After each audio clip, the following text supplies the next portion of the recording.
It was a grim joke that started when 6 heirs came to an ugly house on a rain-swept island to hear a madman's will. But the joke soon turned to murder, and in the end it was hard to tell who had the last laugh. From the pen of Raymond Chandler, outstanding author of crime fiction, comes his most famous character in The Adventures of Philip Marlowe.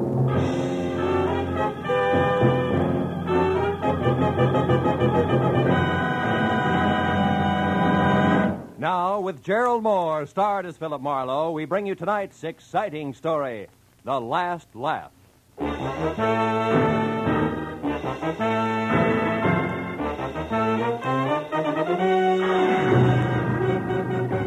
I'd spent a week wading through moldy beer joints and cheap hotels after a dancer on the downgrade.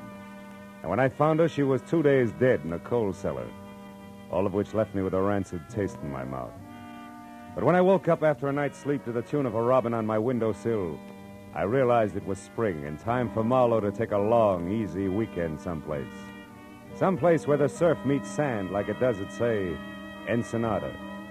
Without so much as a second thought, I threw some clothes in a bag, phoned the Riviera Pacifico for reservations, and charged out the door, where I ran head-on into a funny man with a studious face charging in. I'm awfully sorry. Why, you're Philip Marlowe. Yeah, I know. My name is Dow, and I represent the law firm that handles the interests of Julius Spangler. Therefore, Did you say Julius Spangler? Goodbye, Mr. Dow. Now, wait, Mr. Marlowe. Now, listen, I had a run-in with that screwball Spangler less than a month ago. A man was knocked down a flight of stairs, I got shot at, an apartment house was set on fire, and Julius called it a practical joke and laughed himself silly. Best I could do for him was 3 days in jail. It should have been 3 years. Goodbye, Mr. Darwin. But that sort of thing is all over now, Mr. Marlowe. Mr. Spangler is dead. Spangler's dead? Yes, he died last week in Brazil, the result of a hunting accident. And he has named you in his will. He's named me? You mean I... Precisely. You're one of Mr. Spangler's heirs. Oh. I shall read the will tonight at 8 o'clock in his home on Catalina Island. I trust you'll be present. Not on your life. It's me for Ensenada, and nothing's going to stop me. Goodbye, Mr. Darwin. There are only 5 other heirs. Huh? And the estate runs well over $500,000. Oh? Almost any way you split that much up, Mr. Marlowe, it comes out something more substantial than a weekend at Ensenada. Goodbye, Mr. Marlowe.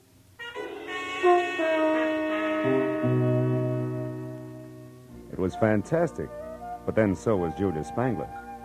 Who knows? Maybe he actually admired me for throwing him in jail. After all, what's old Mexico got that Catalina doesn't have in better? What could I lose? It was only a matter of minutes before I was in Wilmington and climbing the gangplank of the last boat for Catalina Island. She nosed past the breakwater and headed for the open sea, and the green water glistened with gold from the sun, slanting into a bank of clouds on the horizon. This was the life.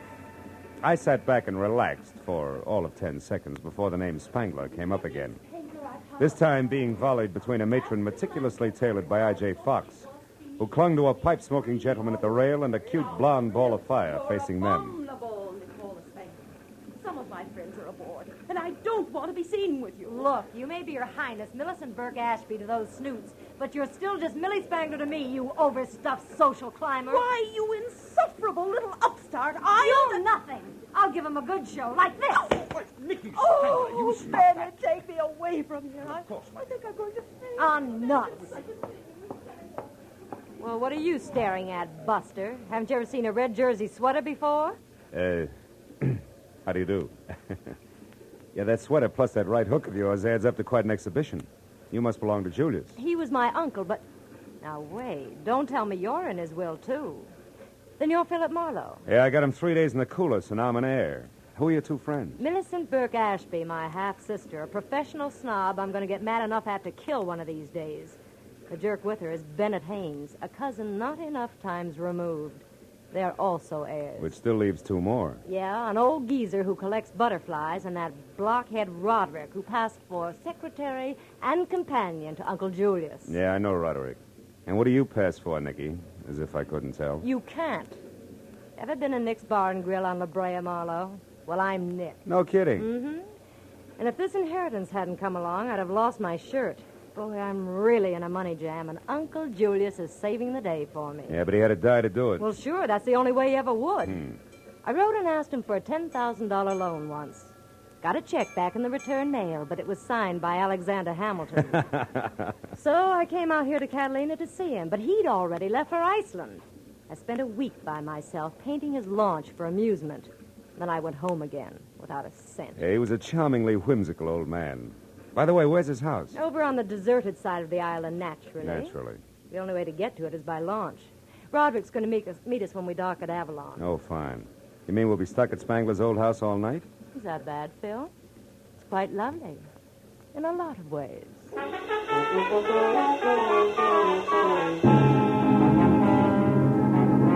2 hours later, we docked at Avalon. The clouds that had been on the horizon were now overhead and looking very soggy. Roderick, the late Mr. Spangler's secretary, in a striped silk shirt, gold hickok cufflinks, polka dot bow tie, and derby, was waiting for us with a launch. And after we had all shivered through another spray-splashed, wave-bucking hour and a half, we finally pulled into a small cove. A house squatted alone on a point of rocks 100 practically vertical feet above the water. And as we laboriously made our way up to it, the rains came. Julius Spangler would have loved it. When the door closed behind us, everyone dashed for the nearest fireplace, except me. I was cornered by a septuagenarian with a shock of white hair, a scraggly yellow mustache, and spectacles so thick they looked like shot glasses with horn rims. He rolled up in a wheelchair, which he handled like it was a hot rod, skidded to a stop, and shoved a fistful of brandy out at me. Howdy, young fella.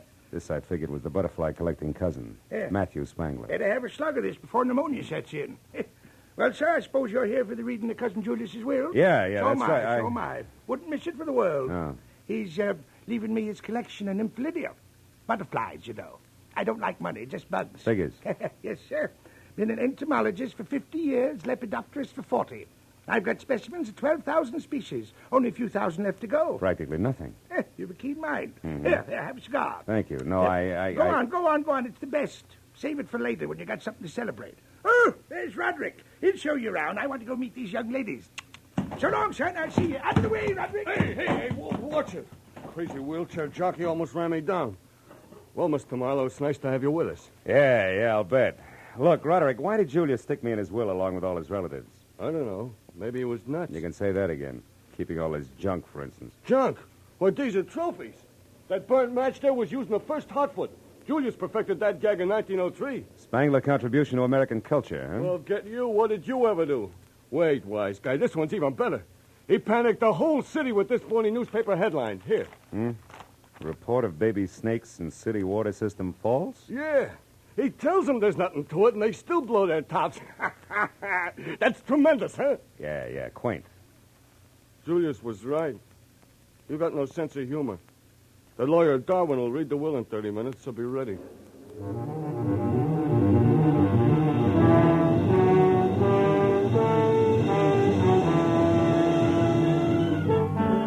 I passed the half hour at a window with Nicky, watching the rain slash at the glass. Then at 8 o'clock on the button, the library doors swung open, and Darwin summoned the 6 of us into the room. As we sat down, the lawyer chewed his way through the legal preliminaries. For the first time, there was a tense hush. $500,000 changing hands was an impressive occasion. And what was more impressive was that I might get some of it. I even caught myself wondering about inheritance tax as Darwin completed the introduction of the will. Yes, it will bring us up to the disposition of the real and personal property of Julius Spangler, who passed away this life March 26, 1949. Oh, poor old Julius. I can't believe he's really gone, Millicent, you know. Oh, he was a darling beneath it all, Bennett. Poor, lonely, dear Uncle Julius. Oh, quiet. Get on with it, you old relic. Read it. Yes, go on, please. Yes. Well, very well. First, to my dear cousin Matthew, I leave my cyanide jar, the silk net, and the collection of nymphalidia. Good old Julius. I knew he'd do it. Bless his old bones. Yes, well, to Philip Marlowe, intrepid shamus. That's private detective, I think. Oh. Yes, private detective. With no sense of humor, 10,000 empty beer bottles worth 5 cents apiece. Clean. These aren't. Yes. Well, for this, I skipped Ensenada. I should learn. Oh, Phil, I'm so Oh, sorry. please, Nicky. What did you expect, really? Millicent, be quiet. Go ahead, Darwin. What about us, his real heirs? Yes, well, to Millicent Burke Ashby, grant each $50,000, which is... Dear Uncle Julius. Which is the value of a fish market at Central and Northrop Streets on the condition that she personally operate this market for 1 year. This market. Oh, good heavens, I think I'm going to faint. Oh, shut up, Matthew. Go on, Darwin. Am I next? Yes, you are. Yes. $75,000 and a dog sled. Dog sled? Well, what's that for? Why, to get your claim. You see, the money is the assayed minimum value of a gold claim at Point Anxiety, Alaska, which it says here you must develop with your own hands. Why, that doddering old fool. I'll fight this travesty of a will through every court in the state. You'll never get away with this. Oh, wait a minute. You've never worked for anything in your life, Bennett. What was that? Oh, you two got no more than you deserved. Why? What about me, Darwin? I've worked at least. Well, Miss Spangler, I believe you better sit down. To my grandniece, Nicola, who has learned how to work hard for what she wants, I leave my sincere congratulations and $1. Oh, no, he wouldn't. I need money now. And finally, all the remainder of my property, real and personal, I bequeath to a most genteel, brilliant, and loyal man, my secretary, Roderick D. Driscoll. Signed by me this first Now, day of ain't that March. sweet of the old man? Oh, my... Ben, He left me all that that's money. over $300,000 to this baboon here. You'll never get it. I'll call my lawyer. He'll fight you here. Fight, I say. Oh, this is horrible. Yeah, it's too bad, baby. Well, you can have my $500 fortune in old beer bottles. Me for Ensenada. Oh, what's so funny, Matthew? He got what he wanted, Nicky. Let him laugh.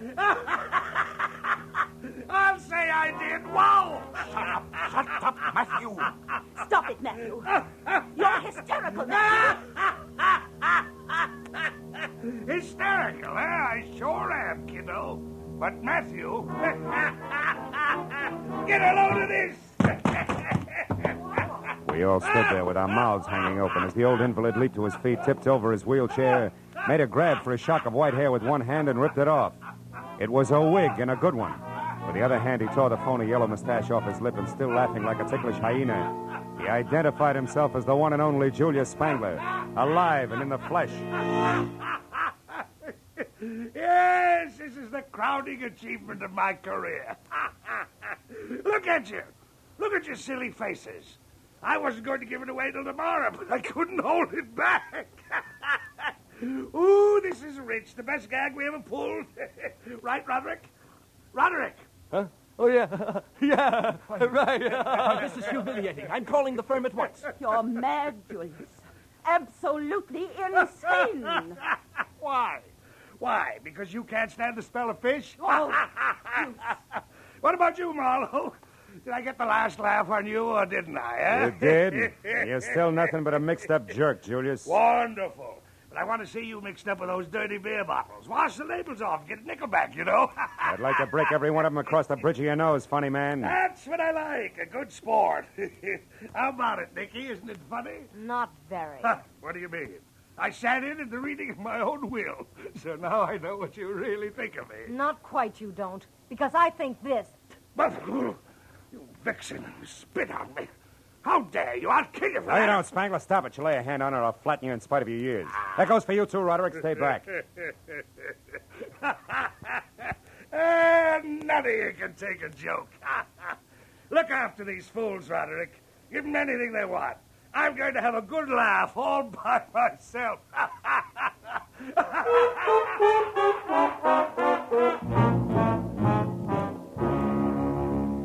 After the mastermind of the impractical joke had guffawed his way out of the room, Roderick took his life in his hands and invited everyone to coffee and brandy. But the zest had gone out of the erstwhile airs like the snap from a second-hand girdle. So without as much as a backward glance, they all went their separate ways to their rooms. All but Marlowe. I drank coffee and brandy, and since the rain had stopped, tried for 20 minutes to threaten, bribe, and argue Roderick out of a way back to Avalon. But he swore it was impossible, and I was about to swear back at him when we heard it.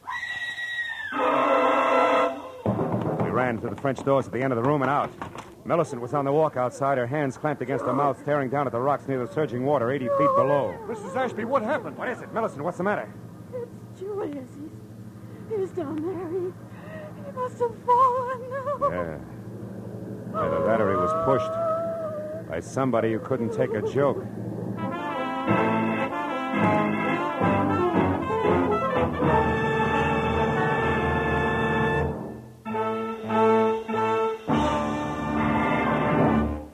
In just a moment, we will return to the second act of The Adventures of Philip Marlowe. But first, it stands to reason.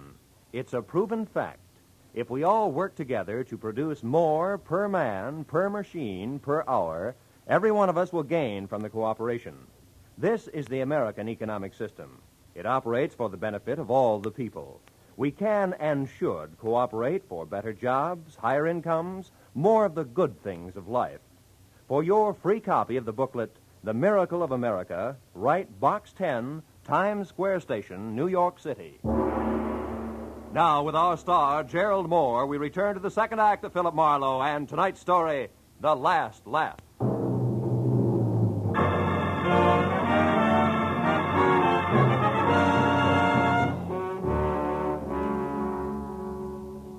It was 80 feet from Spangler's balcony to the ugly jumble of sharp black rock that lined the shore. And it was there, minutes after Millicent's all-out scream, that Roderick and I found the broken body of the man whose raucous laugh still seemed to be tangled in the wind around us. And when we turned our eyes up from the death at our feet back to the balcony above, we could barely make out the crosspiece of the porch rail still dangling at a crazy angle from its single remaining support, with all the ominous silence of a gallows. Gee, Mr. Marlowe, I can't believe that he's gone and that all this really happened. So, Mr. Marlowe, what are you looking at? Up there on the balcony. Huh? There's someone moving, Roderick, which makes this a good time to start counting noses. Let's go, huh? Well, what about Millicent? Shouldn't we look after her? No, for the time being. Come on, Roderick. I want the fastest way over those side stairs there. They lead us back up to the balcony because right now I'm in one big hurry.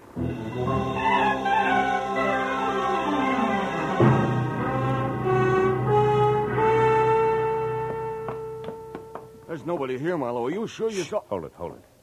Somebody's coming. Get back away from the rail. Why, it's Bennett Haynes. Yeah. I'm very interested in the spot where that crosspiece came loose from the top of that post. Well, what's he doing there now? I mean, the way he's scratching something across the top of it. The gentleman, Roderick, has forgotten that it rained. Oh. He's trying to strike a match on wet wood. Mr. Haynes! What? Would you like to use my thumbnail? It's dry. Oh, why, Marlowe, what are you and Roderick doing here? It's called spying. And you, Mr. Haynes? I am here, Marlowe, because I think it's very strange that this accident should have happened less than an hour after Julius Spangler left a room full of people who hated him. Which incidentally included you? Yes, but I know that I had nothing to do with this. Now, here, a couple of matches for that stellar thumbnail. Don't go too close to the edge, Marlowe. Thanks, Roderick. I won't. I'll only go close enough to... Marlowe, if you're staring at that mark across the top of the post, stop wasting your time. I just made it with that match that wouldn't light on wet wood, remember? Mm-hmm. But that mark is not what I'm staring at. It's this green one here on the edges of the top of the post. A mark that could mean somebody pried the crosspiece loose with an object that was covered with green paint. All of which points up two things, huh? First, that someone murdered Spangler by loosening this rail, and second, that I've still got a couple of noses left to count. One belongs to a lawyer named Darwin, and the other to the fancy owner of Nick's Bar and Grill. No, what's that? It's Millicent there, down below. In trouble. Come on. Let's follow the leader with me out in front, back down the wooden stairs and over to the spot where Millicent Burke Ashby, the tailored lady, was sprawled over a lot of soft ground. Unhurt, but coming apart at the seams in more ways than one. I sent Bennett Haynes off to find Darwin and then helped Millicent to her feet. Shook well and waited for results. Millicent, make sense. Come on. Take it from the top, will you? Tell us what happened. Oh, it was Nicky. Yeah? I saw her running away from the house. Go on. She was running toward the water. And when you tried to stop her, she knocked you down? Yes, she slapped me and said I should keep my mouth shut. Did she say why? No, she just said something about green paint. Green paint? What about it? Come on, Millicent, think hard. What about the paint? I don't know.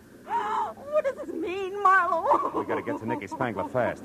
Roderick, she was headed down toward the water. How many boats are tied up there? Just a launch and a little... Yeah? No, wait a second. There's the outboard. She used to run that herself. All right, then we split. You for the launch and me for the outboard. Now, where is it? We're down there in that boat shed behind the trees. But you better let me take care of that, Marlowe. It's dark and slippery in there, and I know my way around. No, thanks. I'll take my chances. At the moment, I'm very anxious to meet up with that lady again in person. Now, you get to the launch and you, Millicent, back to the house. Whoever finds her, yell. Good and loud.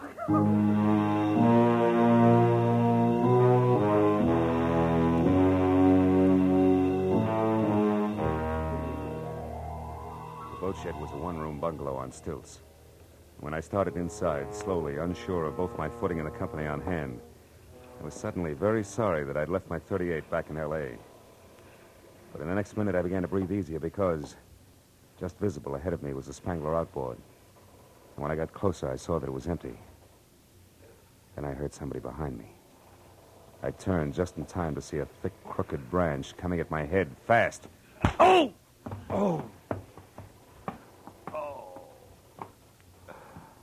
couldn't tell if the warm blood trickling from the cut just below my ear was from where the branch had hit my head or from where my head had hit the planking.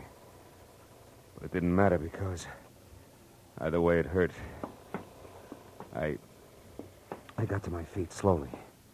I reached into my pocket for one of the matches that Haynes had given me in the faint hope that a little light might reveal something about whoever had been guilty of relaxing me like a chocolate soldier in a Turkish bath. But then, even as I was about to strike the match, I stopped. Framed at one side of the open doorway was the silhouette of a man. I stood where I was and waited motionless while he slowly took a step toward me and another. When he started on his third, I grabbed him. Let go of me. What are Twisting you your arm, doing? Darwin, just in case you're still carrying a thick branch. I haven't got anything in my hand. All right. Now, what are you doing here? Come on, barrister. At the moment you're my witness, so talk. Why are you here? I spoke to Millicent. How, Mr. Marlowe, is the witness relieved? Yeah, I guess so. Sorry about your arm, Darwin, but the last visitor here wasn't empty-handed. This time I wanted to be ready. Do you have any idea who the visitor was, Mr. Marlowe? No, I don't. I was just going to strike this match to see if I... Oh, my head. Oh, here, Mr. Marlowe. Let me strike it for you. Thanks. I doubt if it'll do any good. Oh. Now, there, you see anything? No, nothing. Well, it was a long shot anyway. And what?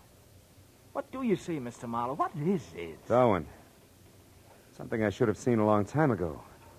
And by that I mean that the launch of Nicky Spangler's my next stop. Goodbye, friend. Thanks for the interruption. It may save a life. It was a 4:40 with plenty of obstacles and no lights from the boat shed down to the launch. But even as I got there, out of breath with the shooting pains in my head making a dartboard out of the lining of my scalp, I knew who had murdered Julia Spangler. What I didn't know were the whys and wherefores of the green paint that had everybody running. A minute later, I quietly climbed aboard the launch and started slowly for the stern where I could hear voices. I knew that the explanation wasn't far off. When I was close enough to see Nicky standing in the reflected light of the moonwash, I didn't have to hear anything because, clenched in her hands and held close to her side, was the answer to the marks I'd seen on the post on Spangler's balcony. It was a crowbar, the business end of it covered with green paint. Opposite her was the reason for the fear in her voice. It was the man who had killed the practical joker, Julius Spangler's ever-faithful secretary, Roderick. You're being awful stubborn, Nicky, which is something you must have got from your late granduncle. Now, give me that crowbar. Why? So you can get rid of it, me too, and then return to the others and mourn the loss of your employer? Sure. I just love everyone to think that I miss him terribly when the truth is that I kill him. I hated him and his stupid jokes every minute of every day that I worked for him. Hated him, Nicky, the way I hate you and your snooping ways. Don't give me that crowbar! Don't do it, Nicky. Don't move, Roderick. I'll blow your head off. Marlowe! Phil, thank goodness. I'll get back, Buster. Get away from her and stay in one place or I'll shoot. So help me. Marlowe, he did it. He killed Julius because he hated him. That and a chance at $500,000, right, Broderick? I don't know what you're talking about. Then, oh, my head. What is it, Marlowe? Nothing, honey. I walked into a branch that our friend here was holding a little while ago. I still don't know what you're talking about. And I'll make it real plain. Roderick, you killed Julius Spangler because you wanted to turn his greatest practical joke into a bonanza for yourself. You wanted that screwy will to stand. Nobody else was in on the gag, not even the lawyer. So nobody else would ever know that it was only a gag. Nor would anybody care that some wacky old cousin who liked butterflies accidentally fell to his death. But, Marlowe, Julius was killed after we all knew the whole thing was only a practical joke. Yeah, but that wasn't part of the original plan, Nicky. Julius wasn't going to unmask himself and the joke about the will until the next morning. Isn't that also correct, Roderick? Yeah, that's correct, smart guy. Yeah. I was going to get everything. But when that failed, I still wanted him to die. And I would have gotten away with that if this dame here hadn't been so curious about those green markings on the railing. And, Roderick, if the same dame hadn't also remembered a crowbar that she'd once spilled some green paint I on. heard enough. Yeah, for the time being, I guess you have. Oh, Marlowe. Marlowe, it's your head again, isn't it? Yeah, isn't it the poor boy? No, you don't. Roderick, stay back! Oh, Marlowe, you all right? Huh? Are you? Not exactly, honey. Did you get him? Yeah, with the crowbar, no less. Oh. But you better give me your gun in case he wakes up suddenly. I can't. I haven't got one, baby. You don't have one. But you're going to pass out. What'll I do with him? Oh, baby, there's only one thing to do. Let him have it again.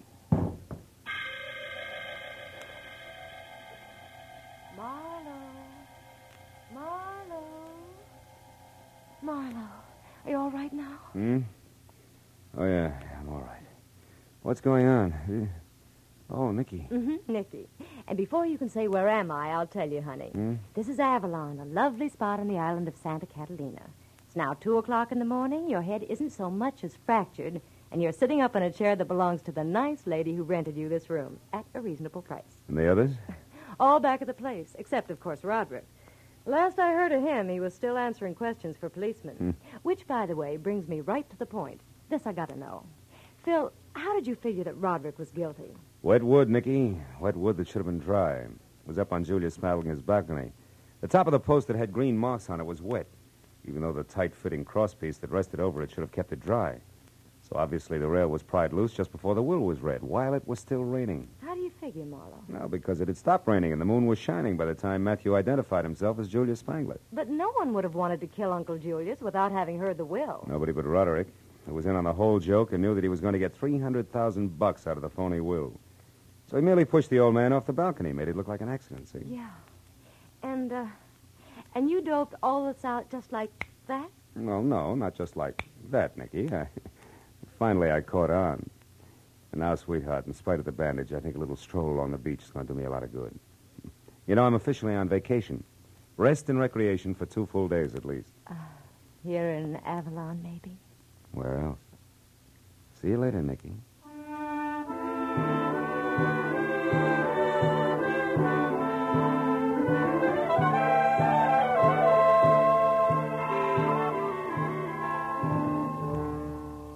I got outside and down to the pretty strip of beach that runs along behind the spot where the steamer docks. I felt a lot better. I sat down on the moon-drenched sand and relaxed for the first time that night.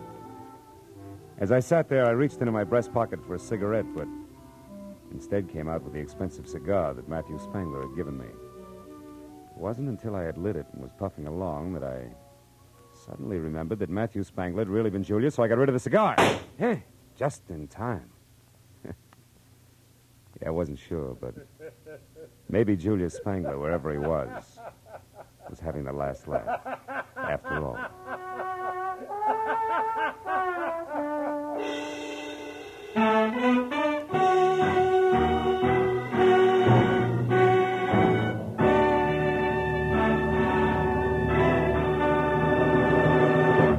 The Adventures of Philip Marlowe, created by Raymond Chandler, star Gerald Moore, and are produced and directed by Norman MacDonald. Script is by Mel Donnelly, Robert Mitchell, and Gene Levitt.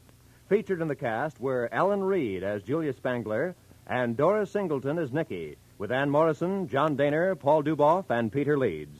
The special music is by Richard O'Runt. Be sure and be with us again next week when Philip Marlowe says... The partner from Mexico City, the stranger dead in Nevada, and the man with the cauliflower ear. All added up to a corpse on a concrete floor. But I couldn't figure why until I had found out that there was one name above all that had to be remembered.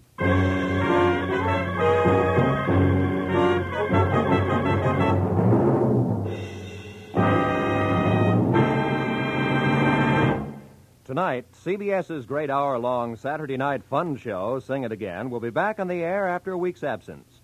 Be sure to be around later tonight when Sing It Again returns with its phantom voice mystery and its riddle songs, which pay off in wonderful prizes. This is Roy Rowan speaking. Now, stay tuned for The Case of the Red-Headed Bank Robber, tonight's gangbusters drama, which follows immediately over most of these same CBS stations.